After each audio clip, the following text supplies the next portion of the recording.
विश्व मधुमेह दिवस पालन master doctor wellness group of clinic ओ बीट ओ पक्षरु मागणा स्क्रीनिंग शिविर अनुष्ठित। आज विश्व मधुमेह दिवस अवसर में ओडिशार नामी दामी तथा बृहत्तम मधुमेह मल्टी स्पेशलिटी क्लिनिक और master doctor wellness group of clinic और जातीय स्तर स्वास्थ्य सेवा संगठन बीट ओ सहयोग रे भुवनेश्वर एवं ओडिशार एकाधिक केन्द्र रे मागणा डायबिटीज स्क्रीनिंग शिविर अनुष्ठित हो जायछि। एही शिविर को डॉक्टर जगदीश फाउंडेशन संयोजना करिथिबा बेले मास्टर डॉक्टर वेलनेस निर्देशक तथा मुख्य परामर्शदाता डॉक्टर बी जगदीश अध्यक्षता करथिले। एही शिविर रे प्राय 1000 रु अधिक रोगी रक्त शर्करा रक्तचाप ओजन बीएमआई एवं मधुमेह एवं एहार जटिलता संबंधी अन्यान्य मानदंड पाई स्क्रीनिंग करा जायतबा बेले शिविर रे मास्टर डॉक्टर डाक्टर डाइटिशियन एवं शिक्षयित्री मानकु नै गठित विशेषज्ञ दल द्वारा रोगी मानकु मागणा परामर्श एवं परीक्षा प्रदान करा जायतला।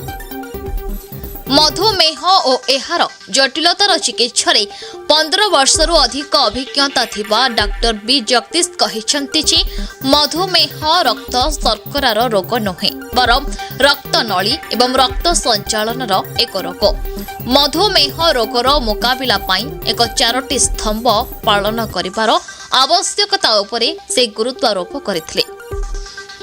एक नियमित स्वास्थ्यकर खाद्य अनुसरण करंतु जेउथिरे चीनी लुण एवं चर्बी कम एवं फाइबर प्रोटीन एवं एंटीऑक्सीडेंट अधिक थाए। 2 रक्त संचालन रे उन्नति आनिबा मानसिक चाप ह्रास करिबा एवं कैलोरी पोड़िबा पई सूर्य नमस्कार भली योगासन समेत नियमित उपर शरीर किंवा समग्र शरीर एरोबिक व्यायाम करंतु। 3 डाक्टरंको परामर्श अनुसायी औषध सेवन करिबा एवं निर्धारित मात्रा और समय को पालन करिबा।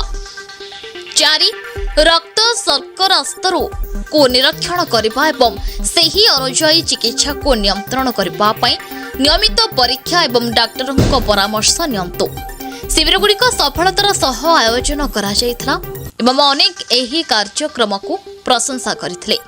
एभली एक स्वास्थ्य संपर्कित शिक्षणीय कार्यक्रम आयोजन करिथिबारु रोगी माने मास्टर डॉक्टर वेलनेस बीटो एवं डॉक्टर जगदीश फाउंडेशन को कृतज्ञता जणाइथिले।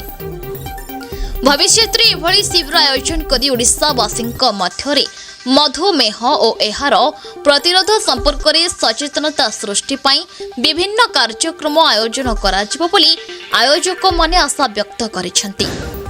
Bureau report KTV. आज नवेम्बर 14 तारिख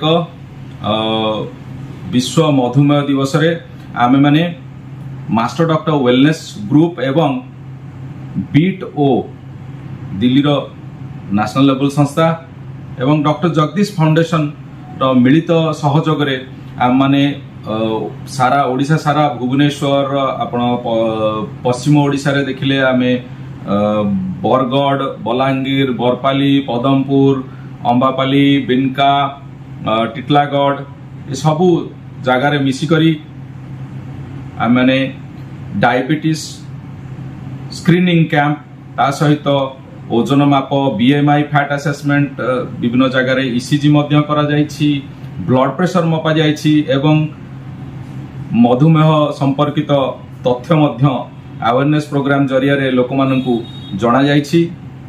आजिर कार्यक्रम रे हम माने समुदाय सबु ब्रांच माने मिसी करी 1000 रु ऊर्ध्व स्क्रीनिंग करिथिलु रोगी माननकर तन्मध्य रे बहुत डायबिटीज रोगी मध्य थिले चिकित्सा रे एवं बहुत रोगी जानि भी नथिले तांकर प्रथम थर पई डायबिटीज बाहरी थिला तांको हमें परामर्श देइछु डाक्टर सहित जोगाजोग करी परे आसी देखाबे एवं सठिक निरूपण करिवे रोग एवं चिकित्सा करइबे तबे आमे यह अधिक सफल होइछि बोली आमे कहिबु। हमर लक्ष्य रहिछि ओडिशार पूरा पल्ली रे गुणमानर डायबिटीज चिकित्सा पॉकेट को सुहाइबा दाम रे पहुंचै पारिबु सेथि पई हम माने मास्टर डॉक्टर वेलनेस बीट ओ डॉक्टर जगदीश फाउंडेशन रो यह मिलित मिशन एवं विजन।